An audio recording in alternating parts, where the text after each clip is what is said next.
I'm Tom Dennis, the CEO of Serenity in Leadership. We're a culture change consultancy with outstanding skills in leadership development and conflict resolution strategies. As change specialists, we help businesses overcome challenges to achieve successful, lasting outcomes whilst putting their people at the heart of the business. Today, I am really happy to welcome Gamal Turawa, or as he prefers to be known, G, to this podcast. G, welcome. Thank you, Tom. It's great to be here. You're also one of our guest speakers, and you're going to be with us at our next dialogue on the 16th of September. And I'm delighted that you'll be talking to us about intersectionality and how labeling can enable increased discrimination or disadvantage.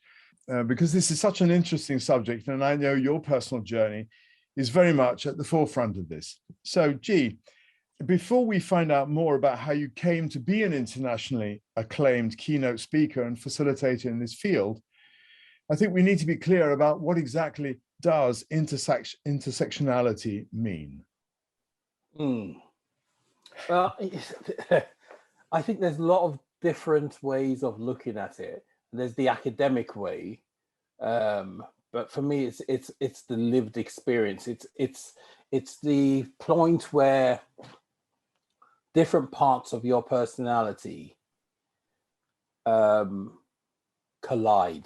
if I can put it that way. So, for example, I'm a black gay guy. That's my physical attribute. That's my characteristics. But then there's other parts of me that also impact on that and how I interact with the world. And it's also ways in which some people feel that you can suffer multiple levels of discrimination. Yeah, I think that's an important aspect, and I think it'll probably come out more as we chat. You've had an extraordinary life, born in the early 60s to quite an authoritarian Nigerian father and a Jamaican mother, but fostered by a white middle-class family in Kent. Presumably, that in itself had a huge impact in your journey in later wanting to look at intersectionality in your professional life. Yeah, I think I'm at the age now where I can see all of those things gave me different gifts, but for a long time, they caused a lot of confusion. Because I didn't know which world I belonged to. I had an understanding of the white world from growing up with a white family, and then there was the Jamaican side, then there was the Nigerian side, and so all these things, they don't always merge, they clash. Yes, at times. I mean, if I give an example, a very small example, but it had a very profound impact. Eye contact. Right. My foster parents, I was very aware of what I was saying when I said that. My foster parents said, brought me up with that look at me when I'm talking to you aspect, right. So you learn and it becomes your conditioned behavior. When I was taken back to my natural parents, forced back to my natural parents, my father's cultural coding was a child does not look an adult in the eye. So I would speak to him, or he would call me and I would say, "Yes, Daddy," look at him, and I would get this slap around the face. And initially I had no idea what I was doing or why I was getting slapped. And then somewhere along the line, I learned that I have to look down. So I look down. I then go to school where the teacher's talking to me. I've now learned to look down. What the teacher puts on my school report is he doesn't pay attention. He doesn't listen, right? That school report gets sent to who? My dad, which then reinforces his view of what he thinks I am, that I'm not listening, I'm stubborn. So you get caught in this cross-cultural loop that you never really know what the rules are. Yeah. So you have these internal conflicts. Yeah. That develop and grow. Do you think that they encourage other conflicts? I mean, do they build one on top of the other, do you think? You see, for me, it's when you're living in that space, you don't separate them out. You just have a conflict. So you don't look at it and think this is part of that, or this is part of that, or this is. It's just the confusion that comes around you, and you're constantly in this place of confusion because you never know what side is going where or what's going on. Yeah. So you joined the police force as a young adult, and it was during that time that I think you came out. You were the UK's first openly gay Black police officer. Were you supported in any way through that? No, I mean, that is, okay. If I take it back, when I came out, it wasn't about what I needed from other people. It was about what I needed for myself. So I wasn't looking for support.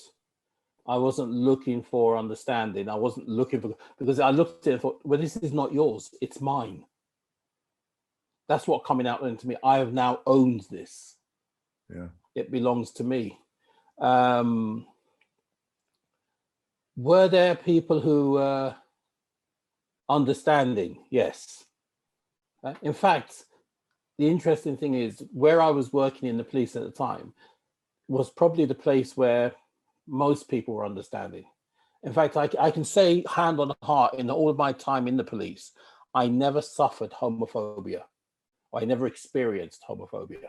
I experienced racism, but never experienced homophobia. Wow. For some reason, you surprised me. Gosh. I'm not saying it didn't exist. I just said, for me, it was about, I think there's this element of, and this affects the way I train, because when I train, or the way I look at things, it's not about other people. It's about how we first need to understand how we see ourselves and how we've been taught to look at the world. And if I don't understand where I'm coming from, or if I don't recognize that I don't understand where I'm coming from, how am I going to be able to recognize or understand where you're coming from? Yeah. Let's dive a little bit more into intersectionality. How does labeling increase discrimination and personal growth? I think it's almost like people want to put you into a box. You know, we want to put people in boxes. And when you cross several boxes, it's, for some people, especially the people in organizations or in power, you become difficult to manage because we're not sure what to do with you. So you tend to fall through the cracks. You tend to miss opportunities. You tend to not be considered for opportunities because it's, you know, we're not sure whether to put you in the Black box or the Muslim box or the gay box or the gender box, or, you know, where do we put you? And then and I think that when we start to look at all those labels, we miss the person. You know, all of those things make me, you know, if you can't separate them out, I'm just G. Yeah. And I think that that's the problem, is that well, is G the Black guy? No, he's the gay guy. Is he this? No, is that, oh, I don't know what G is. G is just G. Yeah. Has the pandemic affected intersectionality? Oh, that's, I know it's going to sound like a very Neil Kinnock type answer. Yes and no. It's a difficult question because I think, has the pandemic affected identity? I think is the question to ask, because I think that a lot of people during this period, and I know it from my experience of speaking to us, are exploring their own identities and how they interact. And I think that's been a very interesting dynamic to look at. So whether it's intersectionality per se, I would say identity is more what people are looking at and exploring. Because they've been forced to spend time by themselves? Yeah, forced to spend time by themselves. to have conversations with their families if they're living with a family that they've not had before. It'd be very interesting to see how many relationships deepen or how many relationships actually fall apart as a result of this dynamic, this pandemic. Yes, I don't know the figures on that. I know that you know, the domestic violence figures have gone way up. You have to be in a certain mindset, though, to be prepared to explore yourself. Yeah. You know, they said that the online media, Netflix and Prime and all that lot, have been very heavily used during the pandemic. And you know, all the time there's noise or a distraction, then the opportunity to explore yourself is frittered away. Yeah. In the conversations you've had, you've seen people or interacted with people who've ended up exploring themselves. Yeah, right? Definitely.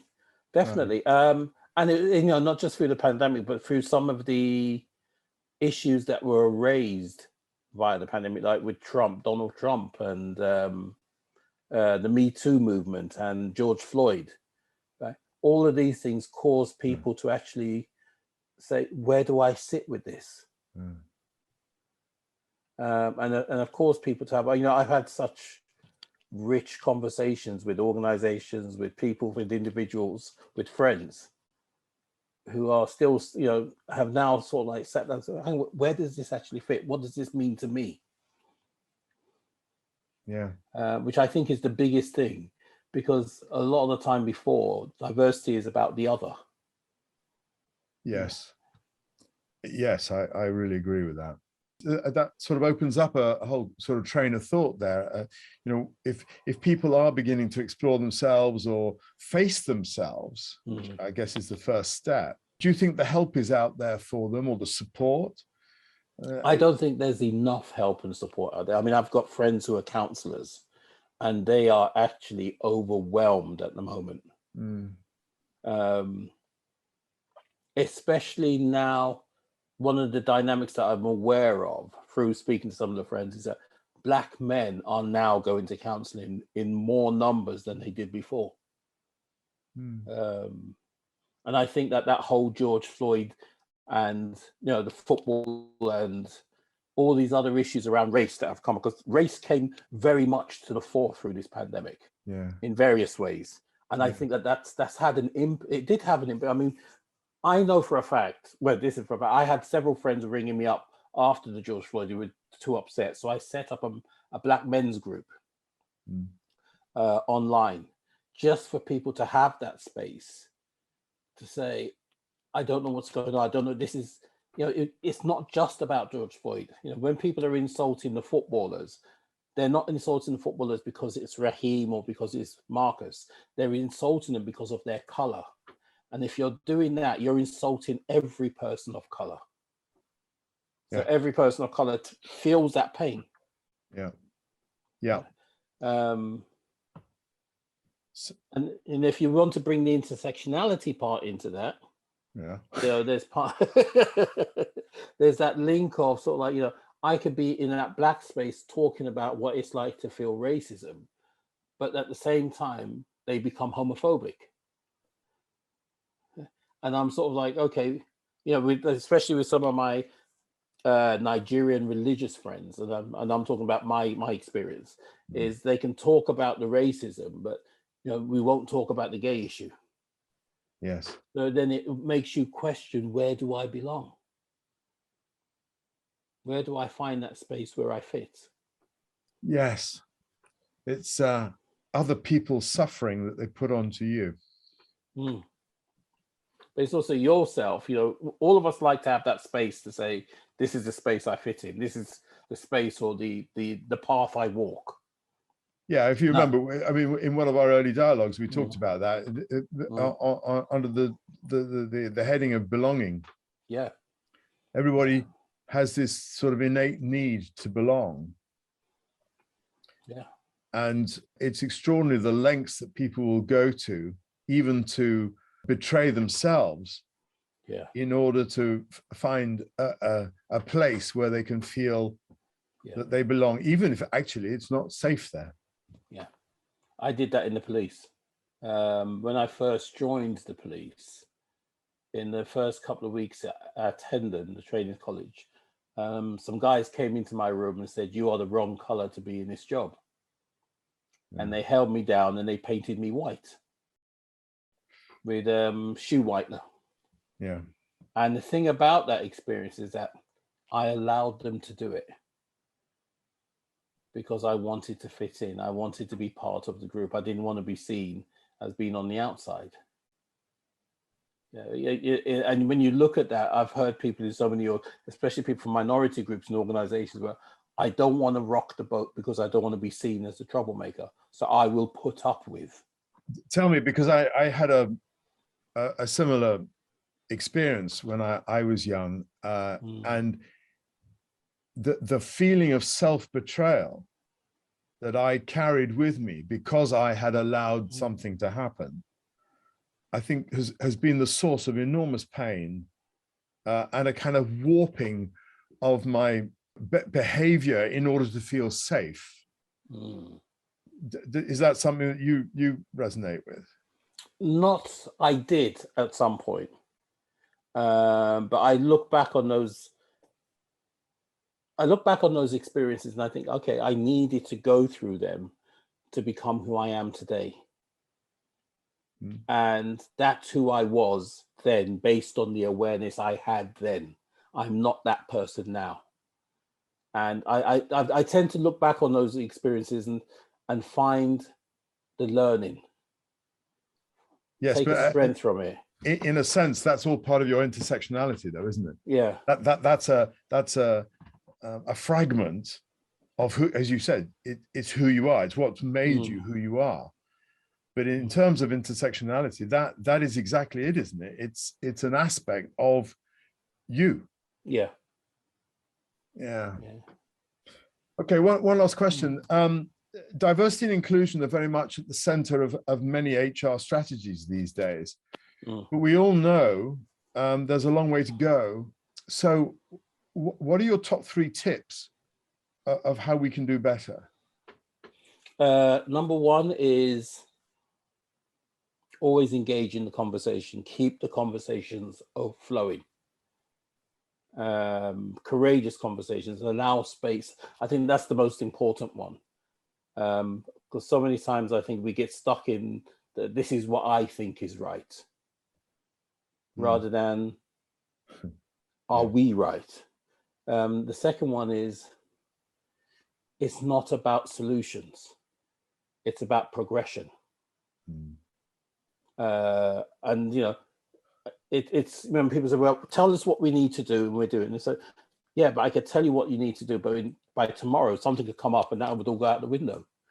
Right? It's about being able to evolve, having that ability to evolve with an openness, openness and transparency. Yeah. And recognize, I think the third one for me would be recognizing that fear, shame, anger, frustration, embarrassment are all part of the process. And avoiding them is actually stunting growth. It's about being able to sit with them, because you get through them, you get to the other side, and that's where the promised land is, so to speak. Yeah. Gee, thank you very much. If people want to find out more about you, where do they go? They can go to my website, which is purplefrogs-connections.com. purplefrogs-connections.com. Yeah. Great. Purple frog-connections. Sorry. Yeah. One frog. Yeah. One frog. Yeah. Okay, well, that's fantastic. You'll be joining us on the 16th of September. The title is I'm Just Me, Intersectionality from Behind the Label. It's at 12 o'clock until 1:30.